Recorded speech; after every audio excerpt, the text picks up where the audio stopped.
Welcome to health file. Mumbai లాంటి మహానగరాల్లో ఇతర నగరాల్లో ఎట్ ర్యాండమ్ చెక్ చేసినప్పుడు చాలా మందిలో యాంటీబాడీస్ డెవలప్ అయినట్టుగా గుర్తిస్తున్నారు. హర్డ్ ఇమ్యూనిటీ డెవలప్ అవుతుంది అనడానికి ఇదొక ఇండికేషన్గా చెప్తున్నారు. ఇదొక గుడ్ న్యూస్. అయితే చైనాలో సెకండ్ వేవ్ మళ్ళీ స్టార్ట్ అయిందని ఇలాంటి న్యూస్ వింటున్నప్పుడు భయమే వేస్తుంది. మరి కరోనాకి కంట్రోల్ ఏంటి, ఎలాంటి జాగ్రత్తలు తీసుకోవాలి, అపోహలు ఎలా ఉన్నాయి, మరి యోగా జిమ్ సెంటర్స్ ఇలాంటివి కూడా ఓపెన్ చేస్తున్నారు. మరి వీటికి వెళ్ళినప్పుడు ఎలాంటి ఎక్స్ట్రా కేర్ తీసుకోవాల్సి ఉంటుంది, ఈ వివరాలన్నీ అడిగి తెలుసుకుందాం ఎండోక్రైనాలజిస్ట్ డాక్టర్ లక్ష్మీ లావణ్య గారిని అడిగి. హలో అండి, వెల్కమ్ టు ది షో. నమస్తే మాధవి అండ్ మన TV5 ప్రేక్షకులందరికీ కూడా థ్యాంక్స్ లాట్. ఈ ముంబైలో ఎట్ ర్యాండమ్ చెక్ చేస్తే స్లమ్ ఏరియాస్లో ఉండే వాళ్ళలో మోర్ దెన్ 50% యాంటీబాడీస్ డెవలప్ అయినట్టుగా గుర్తించారు, which is very much good news. అసలు అంటే ఎలాంటి ఇండికేషన్స్ లేకుండా వాళ్ళ శరీరం పోరాడుతుంది. మరి కొంతమంది కొంచెం ఎఫ్లూయెంట్ ఫ్యామిలీస్లో చూస్తేనేమో 15 to 16% ఉంది. అంటే ఏంటి మనలో హర్డ్ ఇమ్యూనిటీ, ఈ community immunity or social immunity, public immunity develop అయినట్టేనా? ఇన్ జనరల్ ఇండియా మొత్తానికి చూస్తే మాత్రం హర్డ్ ఇమ్యూనిటీ డెవలప్ అయినట్లే అని చెప్పడానికి మనం ఇంకా రెడీగా లేము. ఆ మాట అప్పుడే చెప్పడానికి కరెక్ట్ కాదేమో ఇంకా. ఎందుకంటే highly populated area, suppose Dharavi స్లమ్ని ఒక ఎగ్జాంపుల్గా తీసుకున్నామంటే అక్కడ ఒక 10 లక్షల మంది పాపులేషన్ ఉన్నారు. చాలా చిన్న ప్లేస్లో చాలా ఎక్కువ మంది, చిన్న ప్లేస్లో ఎక్కువ మంది ఉండటం జరిగింది. అయితే ఏప్రిల్లో వచ్చిన ఫస్ట్ కేసుకి ఇప్పటికి ఓన్లీ 359 ఎన్నో డెత్స్ ఉన్నాయండి, అంతకుమించి ఎక్కువ డెత్స్ లేవు. కానీ నెంబర్ ఆఫ్ కేసెస్ చాలా వేగంగా పెరిగినాయి ఏప్రిల్ మేలో. ఇప్పుడు ఫైనల్లీ లాస్ట్ 1 వీక్లో కర్వ్ ఫ్లాట్ అయిపోయింది. ఈ కర్వ్ ఫ్లాట్ అయిన సందర్భంలో మే ఆఖరి నుంచి జూన్ మిడ్ నుంచి జూలై మిడ్ వరకు ఒక 1 మంత్ స్టడీ చేశారు. అది డాక్టర్ జయప్రకాష్ ములీల్ అని చెప్పి, is a chairperson for advisory committee for epidemiological institute of ఇండియాకి ఆయన ఒక అడ్వైజింగ్ కమిటీకి చైర్పర్సన్. ఆయన దీని గురించి వివరించారు. ఏమనంటే ఎక్కువ మందికి అక్కడ చాలా మందికి టెస్టులు చేశారంట. ఎపిడెమిలాజికల్ సర్వే కోసం ఒక రీసెర్చ్ పర్పస్గా యాంటీబాడీ టెస్టులు చేశారు. యాంటీబాడీ కొంచెం చవక ఎలైజా అండ్ క్లయా టెక్నిక్తో మనం చేయొచ్చు. అది సీరం శాంపుల్ తీసుకుని అందరికీ కూడా వేగంగా టెస్ట్ చేయొచ్చు. ఒక 2 అవర్స్లోనే రిపోర్ట్స్ వచ్చేస్తాయి. అక్కడే మనం అనలైజర్ అక్కడ దగ్గరలో స్లమ్ ఏరియాకే తీసుకెళ్లి చేస్తే కనుక అసలు ½ an hourలోనే టెస్ట్ వచ్చేస్తుంది. సో ఒక 250 కాస్ట్ ప్రైస్, ఒక 100 రూపీస్ కాస్ట్ ప్రైస్, 250, 350 MRPతో మనం ఆ టెస్ట్లు పూర్తి చేయగలుగుతాం. అందువల్ల అది రీసెర్చ్ ఇన్స్టిట్యూట్స్కి అది ఒక టెస్ట్, ఇమ్యూనిటీ తెలుసుకోవడానికి యాంటీబాడీ టెస్ట్గా ఉపయోగించుకున్నారు. సో ఈ యాంటీబాడీ టెస్ట్ చేస్తే ఏం తెలిసిందంటే అక్కడ దాదాపుగా 49 to 50% పీపుల్కి మంచి టైటర్స్ ఆఫ్ యాంటీబాడీస్ ఉన్నాయని తెలిసింది. అంటే ఇది ఎలా డెవలప్ అవుతాయి అంటే చాలా తక్కువ కాలంలో ఎక్కువ మాత్రగా వ్యాప్తి ఉండాలి. ఎక్కువ ఇన్ఫెక్షన్ ఎక్కువ మందిలోకి చేరిపోయినట్లయితే వాళ్ళందరికీ ఒకళ్ళు బట్టి ఒకళ్ళకి ఫాస్ట్గా వైరస్ స్ప్రెడ్ అయ్యి వాళ్ళలో ఒక రకమైన ఇన్నేట్ ఇమ్యూనిటీ డెవలప్ చేసుకుంటారు. ఈ ఇమ్యూనిటీతో కొత్తగా వచ్చే ఇన్ఫెక్షన్ రాకుండా వాళ్ళు ఆపుకోగలుగుతారు, మళ్ళీ కొత్తగా వచ్చే రీస్ప్రెడ్ కానీ. సో అలా ఆపే అవకాశం ఉంటుంది. ఇది ఒకటి మనం ధారావిలో చూసాం, ఇంకోటి ఢిల్లీలో కూడా చూసాం. ఢిల్లీలో కూడా కొన్ని వెరీ హైలీ పాపులేటెడ్ జోన్స్లో ఇలాంటి హర్డ్ ఇమ్యూనిటీ చూసారని ఈ ఎపిడెమిలాజికల్ సర్వే ద్వారా ప్రూవ్ అయినవి ఇవన్నీ కూడా. సో ఈ 2 ప్లేసెస్లో ప్రూవ్ చేశారు యాంటీబాడీ టెస్టుల ద్వారా. సో అందుకనే మనం హర్డ్ ఇమ్యూనిటీ అంటే ఏంటి, ఒక రకమైన హర్డ్ ఇమ్యూనిటీ రావాలంటే వైరస్ మనలో బాగా వ్యాప్తి చెందాలి. సో చాలా వేగంగా వైరస్ చాలా మందికి ఒకేసారిగా ఇన్ఫెక్ట్ అవ్వాలి. అంటే అది ఇన్ఫెక్ట్ అయిందో లేదో కూడా తెలియకుండా, ఇప్పుడు ఒకళ్ళు సైలెంట్ క్యారియర్స్ గానే మొత్తం కమ్యూనిటీకి వెళ్ళిపోవాలి. సైలెంట్ క్యారియర్స్ గా కమ్యూనిటీ మొత్తానికి వెళ్ళిన పక్షంలో వాళ్ళలో 10 నుంచి 20% పీపుల్ సిక్ అవుతారు. సిక్ అయిన వాళ్ళు టెస్ట్ చేయించుకుంటారు, RT-PCR యాంటీజెన్ పాజిటివ్ వస్తుంది. అప్పుడు వాళ్ళు ట్రీట్మెంట్ పొందుతారు, వాళ్ళు హాస్పిటల్ అడ్మిట్ అవ్వచ్చు. పాపం వాళ్ళు కొందరు సిక్ అవ్వచ్చు, కొందరు చనిపోవచ్చు కూడా. సో ఈ లెక్కల్లో ఒక 10 లక్షల మందిలో అంటే ఒక 5-6 లక్షల మందికి పాజిటివ్ ఉండి కూడా ఇమ్యూనిటీ డెవలప్ అయిందని యాంటీబాడీస్ ద్వారా తేలిన పక్షంలో 385 మందే చనిపోయారు. అంటే అంతమంది ఇన్ఫెక్షన్లో ఇంతమంది చనిపోయారు. అంటే మార్టాలిటీ రేట్ తక్కువ ఉన్న వాళ్ళ ప్రొటెక్టివిటీ చాలా ఎక్కువగా ఉంది, ప్రొటెక్ట్ అయ్యారు. అంటే వాళ్ళు చాలా ఇంకా మీద ఇన్ఫెక్షన్ రాకోకుండా ఆపుకోగలిగే పరిస్థితికి చేరారు. అంటే ఈ వైరసే కాదు, ఇంత ముందు కూడా వాళ్ళు రకరకాల వైరస్ ఎక్స్పోజ్ అయి ఉండొచ్చు. అది కూడా బాగా చెప్పారు మీరు. అంటే హర్డ్ ఇమ్యూనిటీ రావడానికి వాళ్ళలో ఆ పాపులేషన్ ఆల్రెడీ చాలా గట్టి పాపులేషన్, అంటే కొంత రకమైన ఎక్స్పోజర్స్ ఉన్నాయి వాళ్ళకి, కొంత రకమైన జబ్బులు, వ్యాధులు, డర్ట్ పాప ఉండి లేక వాళ్ళ చాలా డర్టీ ఎన్వైరన్మెంట్లో కూడా వాళ్ళు ఎక్స్పోజ్ అయ్యారు. సోషియో ఎకనామిక్ స్టేటస్ లో ఉండటం వలన వాళ్ళు చిన్న చిన్న హోటల్స్ కానివ్వండి, టీ షాప్స్, ఆ టీ గ్లాసెస్ సరిగా కడగరు, సిగరెట్స్ షేర్ చేసుకుంటారు, అట్లా దగ్గరగా ఉంటారు. వాళ్ళంతా కలిసిమెలిసి కూర్చుంటారు. చాలా మంది అయితే రెండు రూమ్స్ బెడ్ హౌస్ అయితే 10 మంది బయట వరండాలో పడుకుంటారు దగ్గరగా, పిల్లలందరూ ఒక దగ్గర పడుకుంటారు, అట్లా ఉంటుంది. సో అలా ఉన్నప్పుడు ఒకళ్ళకి టీబీ ఉందనుకోండి, అందరికీ టీబీ వస్తుంది. టీబీ అందరికీ రావాలని లేదు, టీబీ క్రిమ్ అందరిలోనూ వ్యాప్తి చెంది టీబీకి ఇమ్యూనిటీ కూడా డెవలప్ చేసుకుంటారు వాళ్ళు. సో అలాగే టీబీతో పాటు ఇంకెన్నెన్నో వ్యాధులు వాళ్ళు పెరుగుతూ ఉండగా ఎన్నెన్నో రకరకాల వైరస్లు ప్రతి సీజన్కి ప్రతిసారి ఎపిడమిక్గా ఒక ఫ్లూ లాంటిది వస్తుంది. పాండమిక్ కాకపోవచ్చు, COVID-19 పాండమిక్ అని చెప్పి మనం దాని మీద బాగా దృష్టి పెట్టాం. కానీ ఇంకా ఎన్ని రకాల జబ్బులు అండి మనకి. 350 మంది బోల్డ్ అన్ని రకరకాలుగా పోయి ఉంటారు ధరావిస్లంలో. పాపం వాళ్ళు టీబీతో పోయిన వాళ్ళు బోల్డ్ మంది ఉంటారు, యాక్సిడెంట్స్తో పోయిన వాళ్ళు ఉంటారు, క్యాన్సర్స్తో పోయిన, హార్ట్ అటాక్సే బోల్డ్ అంది వచ్చి ఉంటాయి. ఈ గత 3 నెలల్లో హార్ట్ అటాక్సే చాలా వచ్చి ఉంటాయి. Forget the COVID-19 deaths. మనం ఇంకా అదే పట్టుకుని న్యూస్ పేపర్ ఇతర కారణాలతో చనిపోయిన వాళ్ళు బోల్డ్ మంది ఉంటారు ఈ పాటికి. సో హర్డ్ ఇమ్యూనిటీ అంటే ఒకేసారి ఇన్ఫెక్షన్ స్పీడ్గా ఒక పెద్ద పాపులేషన్లో డెవలప్ అయ్యి వాళ్ళందరికీ తెలియకోకుండానే మంచిగా యాంటీబాడీస్ డెవలప్ అవటాన్ని హర్డ్ ఇమ్యూనిటీ అంటారు. ఓకే, ఒక కాల్ ఇద్దామండి. హలో. హలో, నమస్తే అండి, చెప్పండి. నమస్తే మేడం, నెల్లూరు నుంచి కాల్ చేస్తున్నాను. చెప్పండి మేడం. మా మదర్ గారికి హెల్త్ ప్రాబ్లం అయ్యి హాస్పిటల్ జాయిన్ చేశాను మేడం. ఆమె టెస్ట్ ఉంటే కొద్దిగా కరోనా అని మాకు మెసేజ్ వచ్చింది. హలో. ఓకే అండి, కోవిడ్ పాజిటివ్ అని వచ్చిందంటారా? మేడం, కరోనా పాజిటివ్ అని వచ్చింది మేడం. ఓకే. కానీ ఎప్పుడు వచ్చిందంటే ఆమె హెల్త్ రికవర్ అయ్యి మేము ఇంటికి కూడా వచ్చేసాం. ఓకే. ఆ టెస్ట్లు రిజల్ట్స్ అప్పుడు వచ్చాయి మేడం. ఓహో, అయితే ఆవిడకి బాగోక ఎక్కడికో హాస్పిటల్ తీసుకెళ్లి మీరు అక్కడ టెస్ట్ చేయించి మళ్ళీ అన్ని చూపించుకుని డిశ్చార్జ్ అయ్యి ఇంటికి వచ్చాక రిపోర్ట్ పాజిటివ్ వచ్చింది అంటారు. పాజిటివ్ వచ్చింది మేడం. ఆమె దగ్గర నియర్ గా నేనున్నాను. ఇప్పుడు ఆ జరిగి ఒక 2 వీక్స్ కూడా పూర్తి అయిపోయింది. ప్రస్తుతానికి నాకు ఎలాంటి ఇది లేదు. కానీ నేను ఎలాంటి మనకు హెల్త్ టిప్స్ తీసుకోవాలి? మీరు మీకేమి సిమ్టమ్స్ లేని పక్షంలో, మీకేమి సిమ్టమ్స్ లేకపోయినా సరే, ఎందుకంటే అమ్మతో మీరు దగ్గరగా సావాసం చేశారు కనుక ఆవిడకి పాజిటివ్ వచ్చింది, ఆవిడ రికవర్ అయిపోయారు. ఇప్పుడు ఆవిడ ఇమ్యూన్ లేండి, ఇప్పుడు ఆవిడకి మళ్ళీ రాదు. ఆవిడ ఇన్ఫెక్టివ్ కూడా కాదు, మీకు కానీ ఇంకా కొత్త వాళ్ళు ఎవరికి కూడా ఇన్ఫెక్ట్ చేయకపోవచ్చు. 2 వారాలు అయిపోయింది అంటున్నారు కనుక. సో మీరేం చేయాలంటే మీరు టెస్ట్ చేయించుకోవాలి. ఒకవేళ మీరు సైలెంట్ క్యారియర్గా పాజిటివ్ వచ్చారేమో, ఒకవేళ వస్తే కనుక ఇతర ఫ్యామిలీ మెంబర్స్కి రాకుండా మీరు ఐసోలేట్లో ఉండాలి. మీ ఇంట్లోనే ఉండొచ్చు, మీ సిమ్టమ్స్ లేవు కనుక. ఒక రూమ్లో మీరు ప్రత్యేకంగా మీ ఫుడ్ అది డిఫరెంట్గా పెట్టుకుని మీరు ఉండొచ్చు. కానీ మీరు ఏ స్టేట్ నుంచి చేశారో అక్కడ గైడ్ లైన్స్ ఏమున్నాయో, పాజిటివ్ వస్తే హోమ్ ఐసోలేషన్ గైడ్ లైన్స్ ఉన్నాయండి, స్టేట్ గవర్నమెంట్ గైడ్ లైన్స్ ఉన్నాయి, హెల్త్ డిపార్ట్మెంట్వి, అది ఫాలో అవ్వాలి. కొందరైతే మీరు డాక్టర్ని సంప్రదించాలి, డాక్టర్ చెప్పిన గైడ్ లైన్స్ ప్రకారంగా వెళ్ళాలి. మీ ఏరియాకి పలానా డాక్టర్స్ నిర్ధారించారు, వాళ్ళ దగ్గరికి వెళ్ళాలి, అక్కడి నుంచి తెలుసుకోవాలి. తెలంగాణ వరకు మాత్రం మీరు హోమ్ ఐసోలేషన్ అవ్వచ్చు. డాక్టర్ గారు ప్రిస్క్రిప్షన్తో టెస్ట్ చేయించుకుంటారు కాబట్టి అదే డాక్టర్ గారి సూపర్విజన్లో మీరు హోమ్ ఐసోలేషన్ అవ్వచ్చు. ప్రవీణ్ గారు కాల్ చేద్దాం. ప్రవీణ్ గారు. Madam, good afternoon madam. Good afternoon అండి, చెప్పండి. అది ఏం లేదు, మేము సికింద్రాబాద్ పద్మరావు నుంచి మాట్లాడుతున్నాము. చెప్పండి. అది కొంచెము గొంతులో అది ఎక్కువ గార్లింగ్ చేశాము. అది కొంచెం గొంతులో అన్హెల్దీ టైప్ కొంచెం పెయిన్ఫుల్ గా అనిపిస్తుంది. గొంతులో ఎక్కువ గార్గిలింగ్ చేశారంటున్నారు కదా, అదేనండి. ఇప్పుడు ఇట్లాంటివే మేము మాట్లాడుకుంటూ ఉంటాం హెల్త్ డిబేట్స్ లో, ప్రోగ్రామ్స్ లో. అంటే మీరు నేనే మిమ్మల్ని ఒక క్వశ్చన్ అడుగుతాను, మీరు ఎక్కువగా గార్గిలింగ్ ఎందుకు చేశారు చెప్పండి దయచేసి. ఇప్పుడు ఎట్లంటే మేము బయట తిరుగుతున్నాం కాబట్టి కొంచెం ఎక్కువ రఫ్ గా చేసినట్టు అనిపిస్తుంది మేడం. అట్లా కాదండి, మీరు గార్గిలింగ్ చేయటం ఎందుకు అని అడుగుతున్నా. బయట తిరిగి వస్తే ఇప్పుడు మనకు ఏమైనా గొంతులో ఉన్నా కూడా క్లియర్ అవుతుంది కదా కరోనా ఇట్లా. బయట తిరిగి వస్తే కరోనా మీ గొంతులో ఉంటే అది వాష్ చేసే ప్రక్రియలో చేశారా? లేదు, ఊరికే జోక్ గా అంటున్నాను. ఎందుకు అంటున్నాను అంటే దాని వెనక వాళ్ళ ఒక అర్థం ఉంది. ఎందుకంటే మీరు బయట తిరిగి వస్తే మాస్క్ పెట్టుకోవాలి, మీరు బయట తిరగకూడదు. అవసరం లేకుండా బయట తిరగకూడదు. ఒకవేళ అవసరమైన పని మీద బయటకు వెళ్తే మాస్క్ పెట్టుకోండి, దూరంగా ఉండండి, చేతులు కడుక్కోండి. ఆ చేతులతో మీ మొహం అంటుకోమాకండి. ఇంటికి వచ్చాక మళ్ళీ మొహం కడుక్కోండి, చేతులు కడుక్కోండి, బట్టలు మార్చేసుకోండి. అయినా అలా చేస్తే మనకి కరోనా వైరస్ మన లోపలికి ఎంట్రీ అవ్వలేదేమో అని ఊహ. అయినా ఎంట్రీ అవ్వచ్చు, ఇంత చేసినా సరే ఎంట్రీ అవ్వచ్చు. ఎంట్రీ అయిపోయిన కరోనాని ఫైట్ చేయడానికి కావాల్సిన ఇమ్యూనిటీ కోసం కొన్ని చెప్తున్నారు ఇప్పుడు. వేడి నీళ్ళు తాగండి అని, వేడి పాలు తాగండి అని, కొన్ని కషాయాలు, కొన్ని ఫుడ్ ఐటమ్స్, కొంత ఎక్సర్సైజ్, అవి ఇమ్యూనిటీ కోసం మాత్రమే. అంతేగాని ఉన్న వైరస్ని వాష్ అవుట్ చేయడానికి కాదు, బయట నుంచి వైరస్ రాకుండా ఉండటానికి కాదు.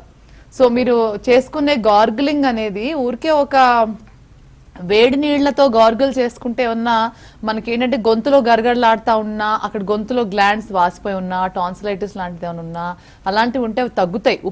ఉప్పు స్వెల్లింగ్ తగ్గిస్తుంది కనుక కొంచెం ఉప్పు నీళ్ళతో వేడి నీళ్ళతో గొంతు క్లియర్ చేసుకున్నట్టు ఉంటుంది. కానీ అది మీరు డైలీ చేస్తే ఏమవుతుందంటే వేడి నీళ్ళలో ఉప్పేసి మీరు గార్గుల్ చేస్తే లోపల ఉన్న మ్యూకస్ మెంబ్రెయిన్ ఒక ప్రొటెక్టివ్ లేయర్ అంతా వాష్అవుట్ అయిపోతుంది. అది డ్యామేజ్ జరుగుతుంది. అది ఎందుకంటే ఉప్పు కెమికల్, వేడి నీళ్ళు ఒక రకమైన ఇరిటెంట్. సో ఇరిటేట్ చేసి మీ గొంతులో ఉన్న మంచి protective immunity, protective epithelial layer ని అవి ఇంకా డిస్ట్రాయ్ చేసే అవకాశం ఉంది. సో ఒక్కొక్కసారి స్క్రాచెస్ లాగా రావచ్చు, అట్రోఫిక్ మన ఫారెంజైటిస్ అని, రైనైటిస్ అని ఇట్లాంటివి వస్తాయి. అంటే పైన మంచి తేలికైన ఎనామిల్ లాంటి కోటింగ్ లాంటి పదార్థం పూర్తిగా అది క్షీణించిపోయే అవకాశం ఉంది మీరు రెగ్యులర్ గా ఇలాంటివి చేస్తే. సో ఇంకా కూడా మనకి మంట కలిగే అవకాశం ఉంది, నొప్పి కలిగే అవకాశం ఉంది, మళ్ళీ లేనిపోయిన ఇన్ఫెక్షన్స్ వచ్చే అవకాశం ఉంది. ఎందుకంటే ఆ ప్రొటెక్టివ్ ఎపిథీలియం మనం దాన్ని వాష్అవుట్ చేసేస్తే అసలు వైరస్ ని ప్రొటెక్ట్ చేసే అవకాశం కూడా తగ్గిపోతుంది. సో మీరు ఇలాంటివి, ఇది కొంచెం అనవసరమైన పని, ఇది చేయాల్సిన అవసరం లేదు. మీరే కాదు, ఇప్పుడు వ్యూవర్స్ లో చాలా మంది ఇలాంటి మిస్టేక్ చేస్తున్నారు. మాకు కూడా పేషెంట్స్ చాలా మంది కంప్లైంట్ చెప్తున్నారు. ఇది అసలు అవసరం లేనే లేదు. మీరు కావాలంటే చల్ల నీళ్ళ బదులు రూమ్ టెంపరేచర్ వాటర్ తాగండి, లేదంటే కొంచెం వేడి నీళ్ళు తాగండి. వేడి నీళ్ళు కూడా అతిగా తాగకూడదండి, ఎందుకంటే వేడి నీళ్ళు అనేది రెగ్యులర్ ప్రాసెస్ కాదు కదా. మీరు ఆలోచించండి, మన రూమ్ టెంపరేచర్ మన బాడీ టెంపరేచర్ 38 37 ఉంటుంది. మన తాగే నీళ్లు 45 50 టెంపరేచర్ తాగితే మన బాడీకి అది సరిపడగా ఉండదు. మనం ఎప్పుడు కూడా మన బాడీ టెంపరేచర్ కంటే ఒక రవంత తక్కువ టెంపరేచర్ మనకి ఎక్కువ సూటబుల్ గా ఉంటుంది. మన బాడీని కూలింగ్ ఎఫెక్ట్ ఉంటుంది. అన్లెస్ మన బాడీ చాలా కోల్డ్ గా, టెంపరేచర్ తక్కువ హైపోథెర్మిక్ గా ఉండో, లేకపోతే కొంచెం చలి ప్రాంతంలోనో మన బాడీని హీట్ ఎక్కించడానికి మనం వేడిగా టీ తాగటం, వేడి కాఫీ తాగటం అట్లా మనం చేస్తాం. అది కూడా మన కంఫర్ట్ బట్టి వెళ్ళాలి. కొందరు వేడి శరీరాలు చల్లటి నీళ్ళు ఎక్కువ ఇష్టపడతారు. వాళ్ళ శరీరం వెచ్చగా ఉంటుంది. ఎప్పుడన్నా చూడండి, వాళ్ళ కాళ్ళు చేతులు పట్టుకున్నవి, షేక్ హ్యాండ్ ఇచ్చిన వెచ్చగా ఉంటారు. వాళ్ళ బాడీ కొంచెం వార్మ్ బ్లడెడ్ గా ఉంటుంది. వాళ్ళు ఎక్కువ చల్లటి నీళ్ళు ఇష్టపడతారు. ఎందుకనంటే వాళ్ళ శరీరాన్ని టెంపరేచర్స్ ని బ్యాలెన్స్ చేసుకుంటారు. కొందరు ఎక్కువగా చలిగా ఉంటారు, కాళ్ళు చేతులు చల్లగా ఉంటాయి, వాళ్ళు త్వరగా చుట్టుకుంటారు, వాళ్ళు కొంచెం చలి ఏసీ ఆఫ్ చేసేయమంటారు. వాళ్ళు ఎక్కువ హాట్ టీ, హాట్ కాఫీ ఇష్టపడతారు. చల్లగా కూల్ డ్రింక్ ఇస్తానంటే వద్దంటారు వాళ్ళు. ఎందుకు అంటే వాళ్ళ బాడీ టెంపరేచర్ వాళ్ళు బ్యాలెన్స్ చేసుకోవటం. మనం ఎప్పుడు కూడా టెంపరేచర్ ఆఫ్ ద ఫ్లూయిడ్స్ మనం బ్యాలెన్స్ చేసుకోవటానికి చేయాలి. అంతేగాని మీ బాడీని మీరు వినాలి. ఎవరో చెప్పారని మీరు అది ఫాలో అవ్వటం, దానికి స్టడీస్ లేవు, ఎటువంటి బ్యాక్గ్రౌండ్ లేదనమాట. Luke warm water is always better ఎవరికైనా. ఎప్పుడైతే నెక్స్ట్ కాల్ ఒకటి చూద్దామండి. Hello hello madam. నమస్తే అండి, చెప్పండి. ఎవరండి? అంటే నాకు ఫెటీ లివర్ ప్లస్ లేవర్ కొంచెం సైజ్ పెరిగింది. మీ క్వశ్చన్ క్లియర్ గా లేదండి. మీ పేరు? అదేనండి, ఫెటీ లేవర్ కొంచెం సైజ్ పెరిగిందండి. లివర్ అది లాక్డౌన్ కారణం చేత పిల్లల నీలాంబర్ రెడ్డి. ఓకేనండి, నీలాంబర్ రెడ్డి గారు, అంటే మీరు లివర్ కి సంబంధించిన క్వశ్చన్ అడుగుతున్నారు.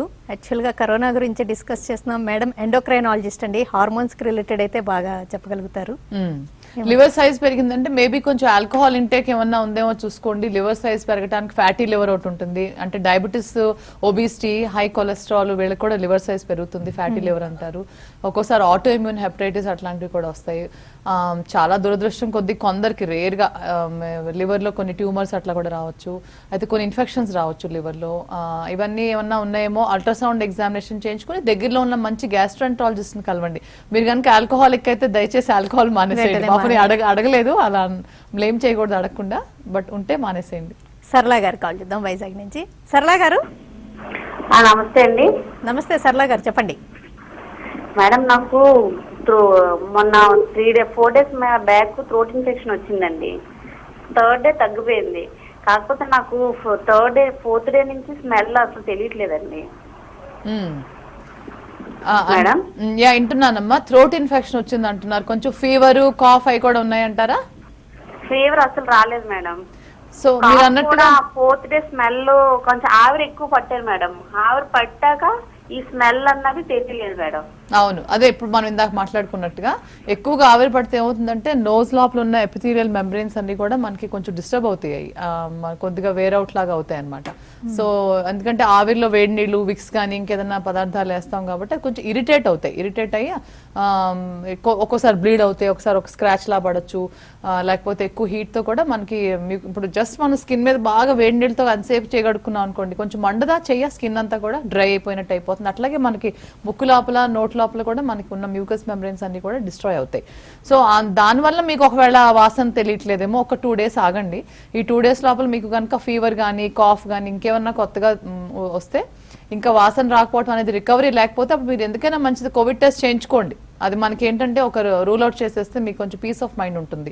ఎందుకంటే 27% ఆఫ్ ద పేషెంట్స్ కి కరోనా వచ్చిన వాళ్ళకి స్మెల్ ఉండట్లేదు, స్మెల్ టేస్ట్ పోతుంది. సో అది 27% అంటే చాలా పెద్ద నంబరే కాబట్టి మీరు కొంచెం ఆ విషయంలో ఆ గమనికలో ఉండటం బాగుంది. మీరు చాలా తెలివిగా ఆలోచించారు. ఒక 2-3 days చూసి టెస్ట్ చేయించుకోండి. రాజారాం గారు కాల్. రాజారాం గారు నమస్తే మేడం. నమస్తే, డాక్టర్ గారు వింటున్నారు, చెప్పండి. మేడం గారు, ఒక 3 days నుంచి లైట్ గా ఫీవర్ వస్తుంది తగ్గిపోతుంది. ఓకే, దాంతో పాటు ఏంటంటే కొంచెం కాఫ్ కూడా ఉంది లైట్ గా. ఓకే, మళ్ళీ ఫీవర్ తగ్గిపోయింది కంప్లీట్, లైట్ గా కాఫ్ ఉంది. ఏమైనా కోవిడ్ టెస్ట్ చేయించుకోమంటారా? అంటే ఫీవర్ తగ్గిపోయింది, కాఫ్ తగ్గిపోయింది, అంత బాగానే ఉంది అనుకుంటే చేయించుకోక్కర్లేదు. కానీ మీలో ఇంత ఒక రవ్వంత 1% కూడా డౌట్ ఉండి మీకు నిద్ర పట్టకుండా ఆలోచన అదే మైండ్ లో మీకు పీస్ ఆఫ్ మైండ్ లేకుండా అవుతుంది అంటే తప్పనిసరిగా చేయించుకోండి. ఎందుకంటే మనకి ఇప్పుడు టెస్ట్లు అవైలబుల్ గా ఉన్నాయి. చేయించుకునే ముందు మీరు ఒక ప్లాన్ తో వెళ్ళండి. ఒకవేళ టెస్ట్ కనుక పాజిటివ్ వస్తే నేను ఏం చేయాలి, నేను ఎలా ఐసోలేట్ అవ్వాలి, నేను ఏ డాక్టర్ గారి దగ్గరికి వెళ్ళాలి, నాకు ఇన్సూరెన్స్ ఉందా లేదా, అసలు నాకు సిమ్టమ్స్ వచ్చి తగ్గిపోయినాయి కదా, ఒక రకమైన చిన్న ప్లాన్ ఉంచుకోండి. మీరు మీ పర్సనల్ గా మీ మనసులో ఒక ప్లాన్ తో వెళ్ళండి.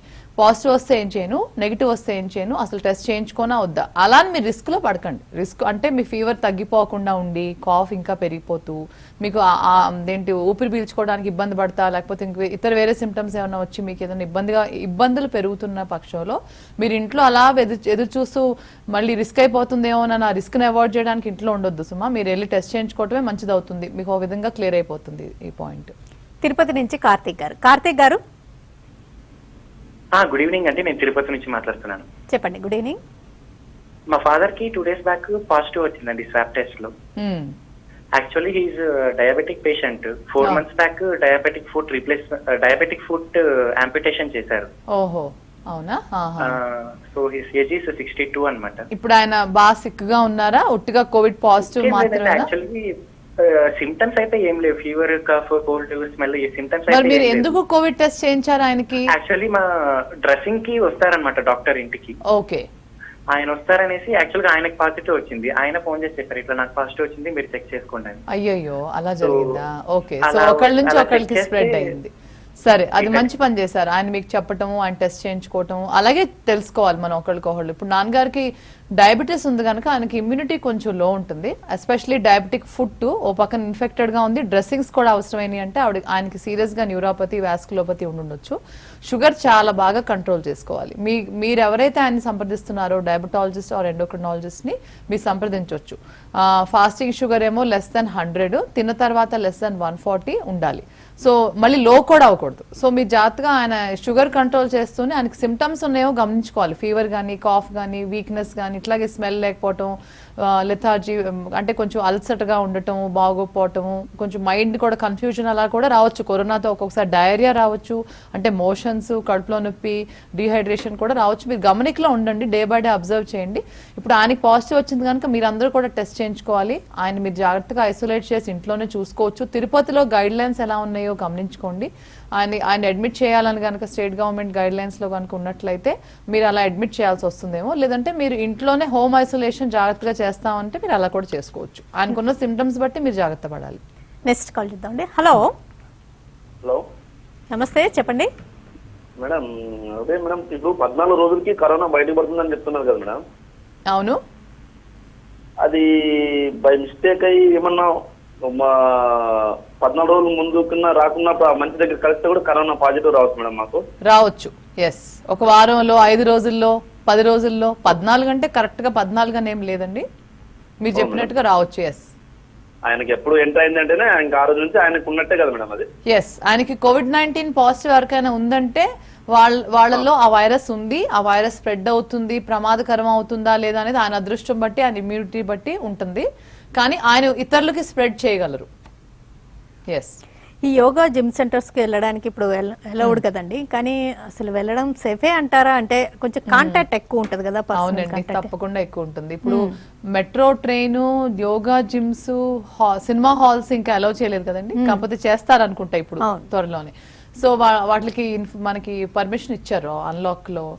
అయితే చాలా హై రిస్క్ ఉంటుంది, ఎందుకంటే అవన్నీ closed door, 4 doors closed and air conditioning లో జరుగుతాయి కాబట్టి అట్లాంటి యాక్టివిటీస్ ఎంత సోషల్ డిస్టెన్సింగ్ మెయింటైన్ చేసుకున్నా ఉన్నా ఇంటర్నల్ ఎయిర్ కండిషనింగ్ లోనే ఉండాలి. ఆ ఉన్న 10 మంది వాళ్ళందరికీ COVID-19 positive every 14 days test చేయించుకోగలమా అంటే ఏమో, ఇక అలాంటి గైడ్ లైన్స్ ఏం చెప్పలేదు కదా. ఎంతమందికి చేయిస్తారు అట్లా టెస్ట్లు చేయించుకున్నాక మీరు పాజిటివ్, వాళ్ళు నెగిటివ్ రావచ్చు, మర్నాడే మళ్ళీ పాజిటివ్ రావచ్చు.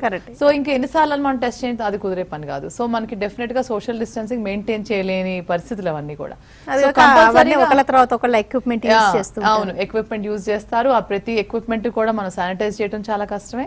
నేను రెగ్యులర్ గా జిమ్ కి వెళ్తాను, నేను జిమ్ చాలా మిస్ అవుతున్నాను. 4 months నుంచి జిమ్ లేదు, వెయిట్ కూడా గెయిన్ అయ్యాము, బయట ఏమో రన్నింగ్ కి లేదు, చాలా ఇబ్బంది. ఇప్పుడు నాలాగా కొందరు జిమ్మర్స్ ఉంటారు, వాళ్ళు జిమ్ ఫ్రీక్స్ ఉంటారు, కానీ ఆ ఇబ్బంది కంటే మనం ఇంట్లో ఉండి కరోనా రాకోకుండా ఉండే ఇబ్బంది బెటర్ కదండి. ఎందుకంటే మనం కరోనా సోషల్ డిస్టెన్సింగ్ తో ప్రివెంట్ చేయగలిగితే చాలా ఒక రకమైన మెంటల్ టెన్షన్ తగ్గుతుంది. ఇప్పుడు నేను ఒక డాక్టర్ని, రోజు కనీసం ఇప్పుడు సోషల్ డిస్టెన్సింగ్ ఉన్న ఒక 10-20 మందిని చూస్తున్నాం.